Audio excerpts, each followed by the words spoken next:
Welcome back, or welcome if you are new. I hope you are all well. Today we're going to be creating this sweet little mini scrapbook with another paper pad that I picked up from the not so great sale at Joann's. This one has pockets and tip-ins and lots of sweet inserts and details on the inside. Plenty of room here to add pictures and journaling, and this was a very easy and fast to make. I think you will enjoy it as well. It's very versatile, so you could use it for any theme or occasion, and if that sounds good to you, then stick around and we will make it together. So I am going to be working with this vintage paper pad. As I mentioned, I picked this up from Joann's. This is a DCWV paper pad, and what I think they did so well with this was combine the florals or the larger overall patterns with the geometric on the back. And so that means if you are going to be using this scored and folded, maybe you want to add pockets or flips, you're going to be able to do that without having things turn upside down or sideways. And so I really love that. Another thing that is so good about this paper pad is it is a gold mine of cut apart images. And so you can use these as inserts or tip-ins. There's actually 3 different pages of the actual cut aparts, and so you're going to get a lot of variety. There are all kinds of different sizes, a little bit of difference in the style, so you can really customize this. And for our project today, we're going to use this one. I really like that there are pairs of things. So I've got 2 tags, I've got 2 of these little hexagon shapes, and so that's going to work well for filling up our folio with very similar but different inserts. And so that's going to add a lot of detail and interest and give us a place to add our details, like our journaling, and maybe add some extra pictures. And so that is going to be perfect. I am going to create a bit of a base for this, and I'm going to use some coordinated cardstock. The only part really that's going to show is the spine, but I do want it to match. And so this is a nice heavy 65-pound weight cardstock. It's 5 high by 10.5 wide. I scored it at 5 and also 5.5. So we get a generous depth there for all the paper layers that we want to add. And before I start to build up the inside, let's go ahead and finish the back, because we're going to be using some of the offcuts. This is all I have left of this paper that I chose to work with today, and so I really feel like I got a good frugal use out of this paper. I didn't cause anything to be wasted or have to be put back into the paper pad for future use, so that makes me really happy.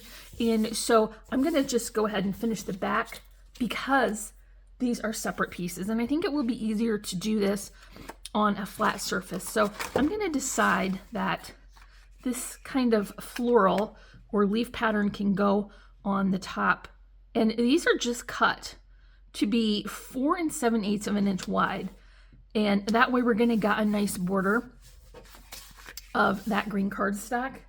And then here is that plaid. You see there will be a gap, but I'm going to fill that in with some additional green cardstock, so that will look like an intentional choice and not just a fill-in. I cut that to be the same width, and so this is just going to be a band going across the back, and it will be further hidden when we add our ribbon trim. So this is the back done now, and you see we got really good use of those offcuts. So let's work on the inside. I want a couple of different styles of pages here. So I do have pockets in them, and then one of the pages will have a flip up, and then one of the pages will flip out. And so once again, that geometric on the back makes it perfect, because once I fold that beautiful script, it will have our beautiful gingham on the bottom. And so I want to seal these pockets up just with a little line of my Tombow. That helps to keep more space in the pocket if I don't add my double-sided tape. So I've just put a little bit of scrap paper down here on my table to make sure that it doesn't squish out, and I'm being very careful to keep it in from the side and from the top so I don't get a glue mess. And so because this doesn't have that double-sided tape, you do want to take a minute to pressure this and make sure that you have a good contact, and that way you'll get a good solid seam here, and that is going to give you some very sweet pockets that are going to be on a top folding page. If you're going to be doing a fair few of these pages, maybe you want to keep a heavy book handy, and that way you can stack these up and then add that weight to that so that it will hold. Now, once again, you see this is a top fold page, and so the measurement for this is going to be 12 inches high, scored at 5, and then also 10. So you're going to get a 2-inch pocket. That's a really good depth for inserts. And then your overall page size will be 5 by 5. For the side folding pockets, I have this cut to be 5 high by 12 wide. For the right hand pocket, it's going to be scored at 5 and then 10. For the left hand pocket, it's going to be scored at 2 and 7. And that way you're going to get the pockets on the outside. So when you fold it up, all those inserts are going to stay nicely tucked inside. And just like on our first folded page, we want to adhere this flap so it can become a pocket. And so just follow that same step with a little bit of Tombow there, and then give it some pressure and contact while that glue sets up. And so now I need to bring these together. And so I know that my pocket for this side is going to be on the right. So I am going to adhere this page here on top, and this will become one unit, and then we'll add it to the cover. And so I do have my 2 glue combo prepared, and it's really important for this step because this is going to be moved around a lot and hold the weight of the insert for the pocket. So definitely want that extra added layer of security for this step.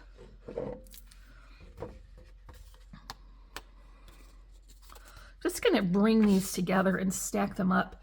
You're going to get these 5 by 5 squares, and so that will be easy to keep these lined up nice and straight and even. For this step though, we do have that double-sided tape to hold it together so we can move on. So this is the right hand set, and I have one also for the left, and so you can see this will fold open just like the first one, but now my pocket is on the left hand side, and so we need to bring these together and join them to that cover.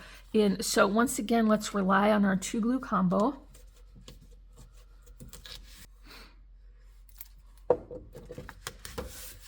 Just taking a minute to make sure that I have my back in the right orientation, because remember that we've already covered it with our pattern paper. So let's just work that right up into that score line so that we know it will fold properly. And then we'll do the same for this side as well. Because of the nature of folded and scored things, this may stick out just a bit from that base, and I have no problem with that. Just an extra added detail. So I'm going to repeat that process, but because I am right-handed, I need to put this score on this side and work that right down into that score line.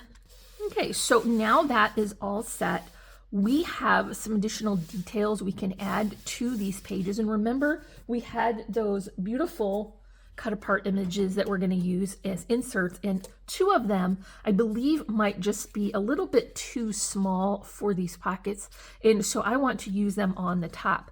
I have cut a pair of these white doilies, and then I'm going to stack this image onto 110-pound cardstock, so it will be very sturdy. I've also added an eyelet here and ran some twine through, and then I put my foam spacers directly on the doily because I don't know exactly how far up this is going to land, and so I'm just going to put a line of hot glue onto the book itself, and that way I don't accidentally seal up this pocket. So let's go ahead and add this now.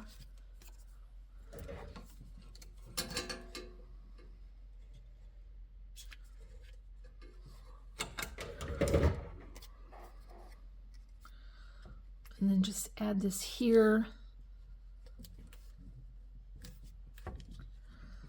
I'll take the backing from these tabs and then add it to that beautiful fussy cut tag.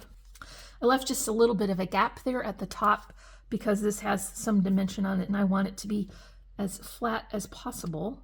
And so here we have that detail added for this. Let's go ahead and add one for this side as well. And so once again, we're going to rely on that hot glue. You guys can write in some suggestions if you want to name this hot glue gun, which has been around for a bit and has seen better days, but it continues to be all reliable. So let me know in the comments what you think we should name that glue gun.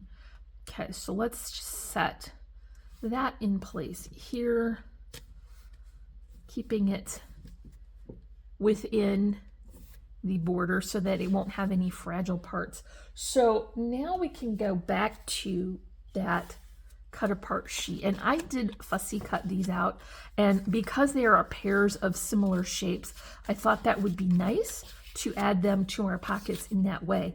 And so here is the larger one in the back. I'm stacking them so that I get a good filled space and you can see all those layers at once. And so here are some tags as well. These are nice because they have lines and you can add your journaling to that. See how nice and full that is? I might come back in and clip a little bit of this twine just to make it even with the other side. And I do have these, so now we have room for lots of pictures in here, plenty of room to add all those finishing details. And then once this flips, we're going to have our pockets here. Remember that we have that glue, and so I don't have that full 5 inches. So the inserts that are remaining are going to either go sideways, or you can decide to clip them. I don't mind putting them in sideways if it means that I can keep a little bit more of that space. So we've got one for that side and then one for over here as well. And you see they will fold in just fine. So now we can add some detail for the cover, but first I want to incorporate a layer of ribbon here to use as a closure so that I can keep everything inside very secure. Let's tack that on with a little tape.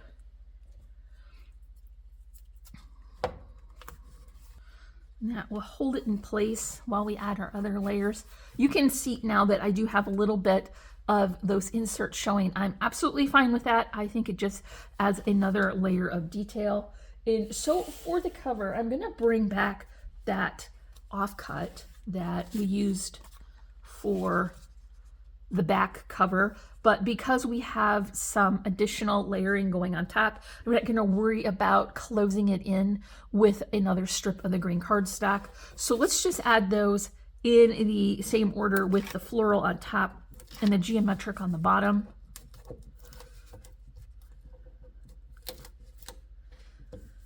I will be adding my 2 glue combo for this side though, because I do want to capture that ribbon trim in, so I want to make sure that we've got that well secured. And once again, we've got our border of the green cardstock showing, so I'm just going to set that centered onto that page and then press that into place very well. So now I can do that same process for the bottom. I'm very happy that this was 3 pages from the pattern paper on that paper pad and then 1 sheet of the cut aparts. So there were great combinations that you could come up with for your color palette.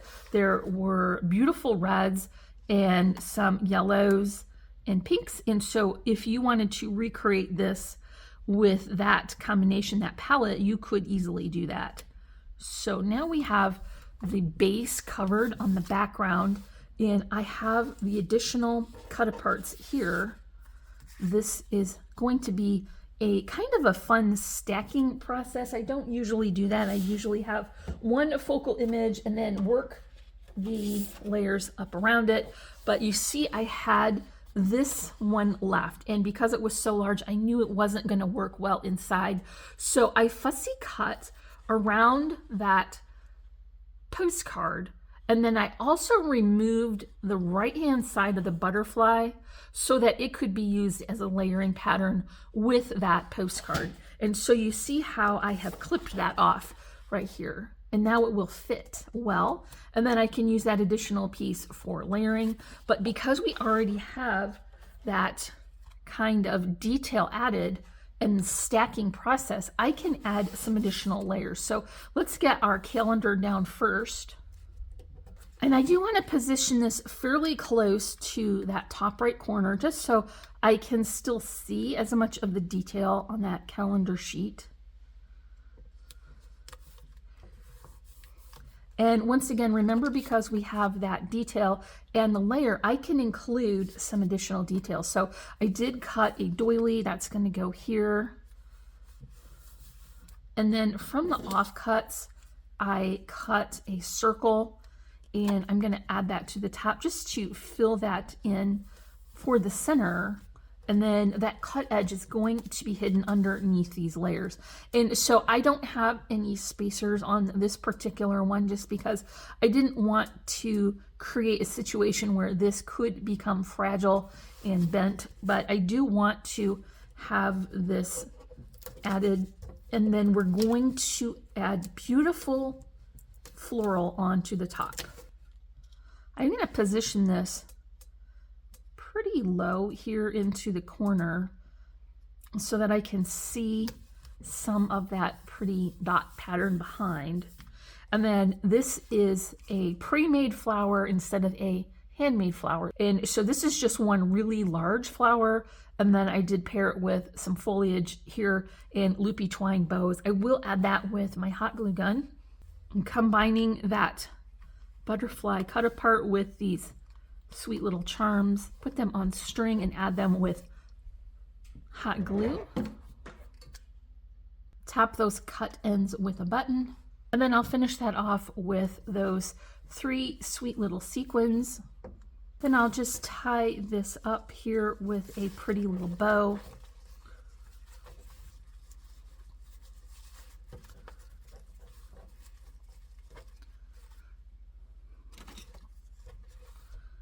Clip off the excess.